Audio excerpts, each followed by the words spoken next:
Definições na Instrução Normativa número 5, de 2017, Clarificação de termos e conceitos, parte 2. A Instrução Normativa número 5, de 2017, apresenta uma série de definições que são fundamentais para o entendimento e aplicação adequada das normas relacionadas à gestão de contratos públicos. Uma dessas definições importantes é a de Mapa de Riscos, que é um documento elaborado para identificar os principais riscos que permeiam o procedimento de contratação e as ações necessárias para controlá-los, preveni-los e mitigar seus impactos.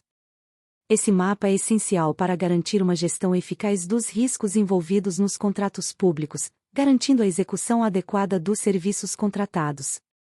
A ordem de serviço é outro conceito fundamental, representando um documento utilizado pela administração para solicitar, acompanhar e controlar as tarefas relacionadas à execução dos contratos de prestação de serviços.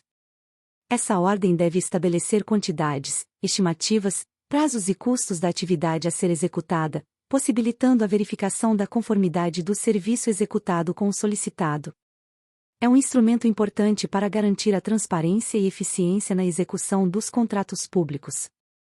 O pagamento pelo fato gerador é a situação de fato ou conjunto de fatos, prevista na lei ou contrato, que gera a obrigação de pagamento do contratante à contratada. Esse conceito é fundamental para determinar os momentos em que os pagamentos devem ser efetuados, garantindo que eles sejam feitos de acordo com o que foi efetivamente entregue ou realizado pela contratada. A planilha de custos e formação de preços é um documento utilizado para detalhar os componentes de custo que incidem na formação do preço dos serviços contratados. Essa planilha é essencial para garantir a transparência e a adequação dos preços praticados, permitindo que a administração verifique se os valores cobrados estão de acordo com o mercado e com os custos efetivamente incorridos pela contratada. O Plano Anual de Contratações é um documento que consolida informações sobre todos os itens que o órgão ou entidade planeja contratar no exercício subsequente. Esse plano deve ser acompanhado dos respectivos estudos preliminares e gerenciamento de riscos, conforme regulamento a ser expedido pela Secretaria de Gestão do Ministério do Planejamento, Desenvolvimento e Gestão. O objetivo desse plano é garantir uma gestão eficiente e planejada dos contratos públicos, evitando contratações desnecessárias ou mal planejadas.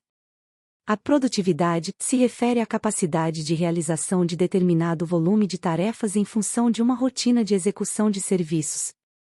Esse conceito leva em consideração os recursos humanos, materiais e tecnológicos disponibilizados, o nível de qualidade exigido e as condições do local de prestação do serviço. Por exemplo, em um contrato de limpeza, a produtividade pode ser medida pelo número de metros quadrados limpos por hora. O projeto básico ou termo de referência é outro conceito fundamental, representando um documento que contém os elementos técnicos necessários para caracterizar o serviço a ser contratado e orientar sua execução e fiscalização. Esse documento é essencial para garantir a qualidade e a adequação dos serviços contratados, além de evitar problemas durante a execução do contrato. Por exemplo, em um contrato de construção de uma escola, o projeto básico ou termo de referência deve conter as especificações técnicas da obra, o cronograma de execução e os custos estimados. A remuneração é a soma do salário base percebido pelo profissional com os adicionais cabíveis, como hora extra, adicional de insalubridade e de periculosidade, entre outros. Essa definição é importante para garantir que os profissionais envolvidos na execução do serviço sejam remunerados adequadamente, de acordo com a legislação trabalhista e as normas contratuais. Por exemplo, em um contrato de vigilância, a remuneração dos vigilantes deve incluir o salário base mais os adicionais de periculosidade e noturno, se aplicável. A repactuação é a forma de manutenção do equilíbrio econômico-financeiro do contrato, utilizada para serviços continuados com dedicação exclusiva de mão de obra. Esse mecanismo é essencial para garantir que os custos do contrato sejam atualizados de acordo com as variações do mercado e dos custos da mão de obra. Por exemplo, se houver um aumento significativo no preço dos insumos necessários para a prestação do serviço, a repactuação permite que o contrato seja ajustado para refletir essa mudança de custos. A rotina de execução de serviços é o detalhamento das tarefas que devem ser executadas em determinados intervalos de tempo, sua ordem de execução, especificações, duração e frequência. Essa definição é importante para garantir que os serviços sejam realizados de forma adequada e eficiente, seguindo um padrão pré-estabelecido. Por exemplo, em um contrato de manutenção predial, a rotina de execução de serviços pode incluir a limpeza das áreas comuns, a verificação das instalações elétricas e hidráulicas e a manutenção dos equipamentos de segurança. O salário é o valor a ser efetivamente pago ao profissional envolvido na execução contratual, não podendo ser inferior ao estabelecido em acordo ou convenção coletiva, sentença normativa ou lei.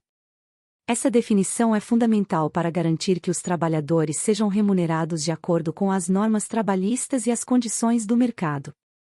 Por exemplo, em um contrato de prestação de serviços de limpeza, o salário dos funcionários deve respeitar o piso salarial da categoria estabelecido em acordo ou convenção coletiva. As tarefas executivas referem-se a atividades materiais acessórias, instrumentais ou complementares relacionadas aos assuntos que constituem área de competência legal dos órgãos e entidades no cumprimento de sua missão institucional. Por exemplo, em um contrato de manutenção predial, as tarefas executivas podem incluir a limpeza de vidros, a pintura de paredes e a manutenção de equipamentos elétricos. A unidade de medida é o parâmetro de medição adotado pela administração para possibilitar a quantificação dos serviços e a aferição dos resultados. Essa definição é fundamental para garantir que os serviços contratados sejam medidos de forma precisa e justa. Por exemplo, em um contrato de transporte de passageiros, a unidade de medida pode ser o quilômetro rodado ou o número de passageiros transportados. Esses conceitos são essenciais para a gestão eficiente de contratos públicos, pois permitem uma melhor definição e avaliação dos serviços contratados. Além disso, eles contribuem para a transparência e a efetividade na aplicação dos recursos públicos, garantindo que os serviços sejam prestados de acordo com as necessidades da administração e da sociedade. Ao entender e aplicar corretamente esses conceitos, os gestores públicos podem melhorar a qualidade dos serviços contratados, reduzir custos e evitar problemas durante a execução dos contratos. Dessa forma, a Instrução Normativa número 5, de 2017, contribui para uma gestão mais eficiente e transparente dos recursos públicos, garantindo o cumprimento da missão institucional dos órgãos e entidades públicas. Gratidão a todos! E não se esqueça de curtir o vídeo, se inscrever no nosso canal e compartilhar o vídeo com amigos e familiares para aumentar essa rede do bem.